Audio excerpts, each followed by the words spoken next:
Hello guys, এই যে আমার রুম এখনও এলোমেলো, কোনো কিছুই সেট করা হয়নি। তো এই রুমে আমি টেবিলটা রাখবো। এই যে চেয়ারগুলোও এইদিকে সাজানো হবে।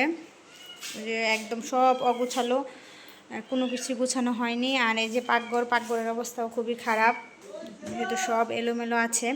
তো এটা সেট করা হয়েছে।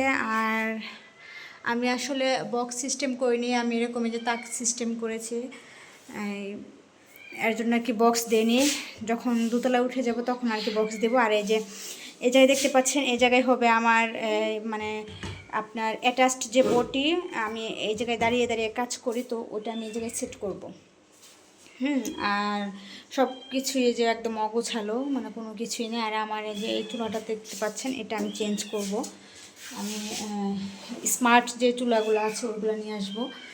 তো এই যে আমার গরিবের রান্নাঘর, তো কিছুই এখনও সেট করিনি। আর এই জায়গায় হবে একটা ফ্যান, আর এই জায়গায় হবে একটা অ্যাডজাস্ট। হ্যাঁ, তো এটাই। আর সব কিছুই তো এলোমেলো আছে, কোনো কিছুই গুছানো নেই। আর এই যে আমাদের রোজামণি এখন ও একদম সারাদিন আজকে তেমন খাওয়া দাওয়া করেনি, প্লাস হচ্ছে একটু ফ্রেশও হয়নি। ওর মুখটা দেখেন, তোমার মুখটা একটু দেখি, একদম দেখেন ভূতের মতো কালো দেখা যাচ্ছে। আর আমার তুলি, ওকে আমি আটকে রাখছি, এর জন্য ও ম্যাঁ করছে। তো সবাই দোয়া করবেন যেন সব কিছু সুন্দরভাবে গুছগাছ করতে পারি। বাই বাই, আল্লাহ হাফেজ।